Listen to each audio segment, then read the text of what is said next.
ආයිබෝවන් මගේ පුංචි යාළුවෝ හැමෝම. ඉතින් අද වෙනදා වගේම කතන්දර වැඩි YouTube channel එකෙන් ඔන්නවාට ලස්සන කතාවක් කරන්න ආවා. ඉතින් යාළුවනේ අද කතාව බලමු නේද? ඉතින් මගේ පුංචි යාළුවෝ අද කතාව බලන්න කලින් අපේ මේ කතන්දර වැඩි YouTube channel එක subscribe කරලා bell icon එකත් all කරලම අපේ කතාව බලන්න යමු නේද? ඉතින් යාළුවනේ අපි එහෙනම් වැඩි කතා නැතුව අපේ කතාව බලන්න යමු. මගේ පුංචි යාළුවනේ එක්තරා පායන කාලයක අපේ කැලේ හිටපු ගොඩක් යාළුවන්ට ජල පිපාසය නිවා ගන්න බැරි ප්‍රශ්නයකට මුහුණ දෙන්න සිද්ධ වුණා. මෙහෙම ඉන්නකොට ලයිහාමි කෙනෙකුයි එතකොට පොළොන්හාමි කෙනෙකුයි දවසක් දා වනාන්තරයේ අතරමැදදී හම්බ වෙලා මෙන්න මෙහෙම සාකච්ඡාවක් පටන් ගත්තා. පොළොන්හාමි කොහෙද මේ යන්නේ? මාර ප්‍රශ්නයකට මුහුණ දෙන්න ඕනේ අපට නේද? ඒකනේ ලයිහාමි බලන්නකෝ මේ නියගේ හින්දා වතුර ටිකක් බොන්න පුදුම දුකක් විඳින්න වෙලා තියෙන්නේ නේද යාළුවේ?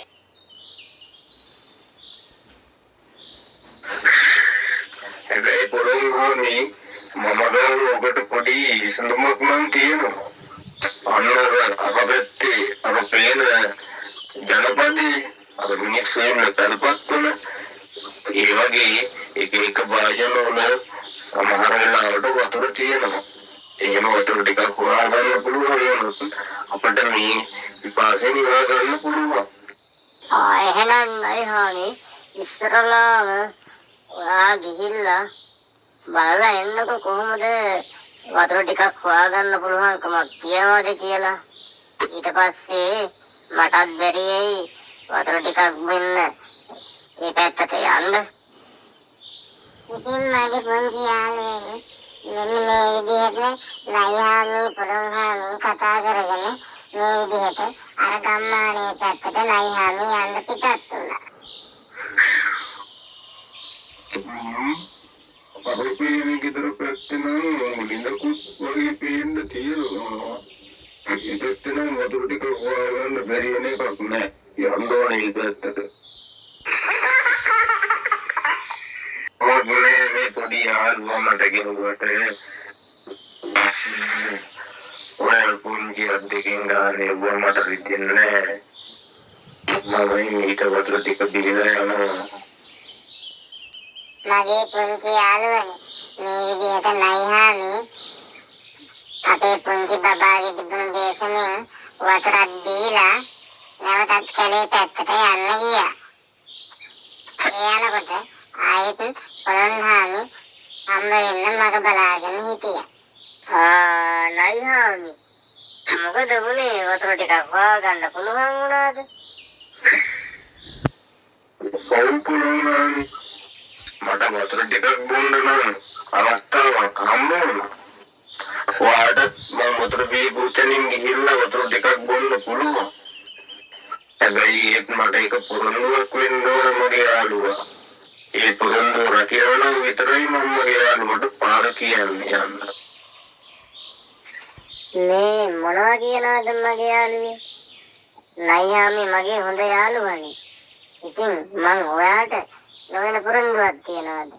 මම ඒ පොරොන්දු වෙන්නම්. ඉතින් මට පාර කියන්න යාළුවේ. මට හරිම තිබහයි.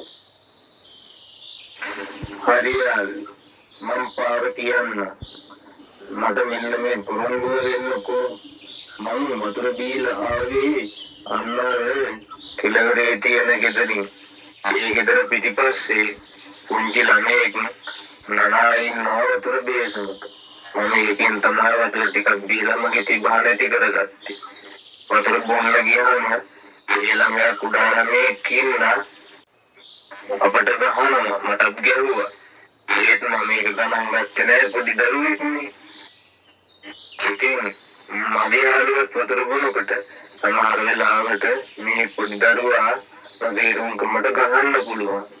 එතකොට මගේ යාළුවා තරහ ගන්නේ නෑ කියලා මට පුළුවන් වෙනවා. කිසිම විදියකින් ඒ ළමයාට දෂ්ට කරන්න එපා. ඒ පොරොන්දුව වෙනව නම් විතරක් මගේ යාළුවට ගිහිල්ලා වතුර ටිකක් බීලා එන්න පුළුවන්.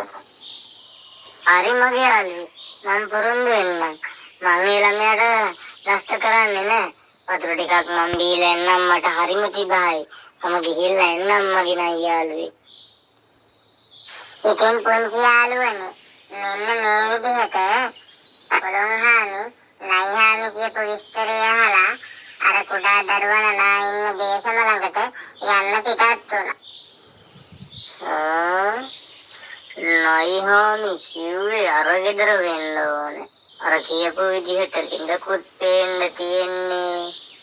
යමුකෝ හිමිහිට බලන්න ඒ පැත්තට. මේ නසන්ඩාලම ගහනවනේ මට. කරන්න කොහොමද වැඩේ?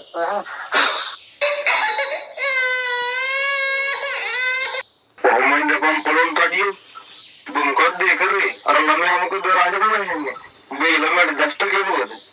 දෙපා මම උඹට හොඳ වැඩක් කරන්නම්. මට නෂ්ට කරන්න ඔබ හිතුවා මදි නයෝ.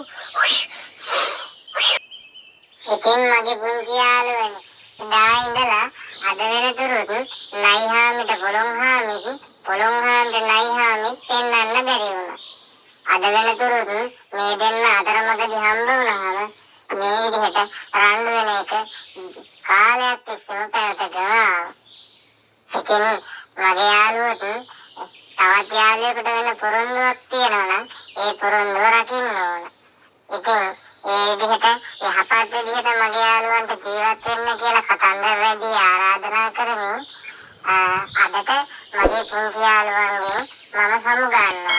ඉතින් ඊළඟටත් ලස්සන කතාන්දරයකින් අපි හමු මගේ පුංචි යාළුවනි. අද කතාන්දරේ වගේම මගේ පුංචි යාළුවනේ කතාන්දරදී YouTube channel එකෙන් තවත් ලස්සන කතාන්දර කිහිපයක් ඉදිරිපත් කරලා තියෙනවා.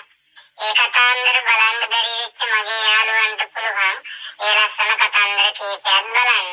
ඉතින් මේ කතාන්දර අතර කපුටා සහ කේජු කෑල්ලේ කතාන්දරේ, ඒ වගේම අහසින් ගියපු ඉබ්බාගේ කතාන්දරේ, ඔය කතාන්දරද මගේ යාළුවන්ට බලන්න පුළුවන්.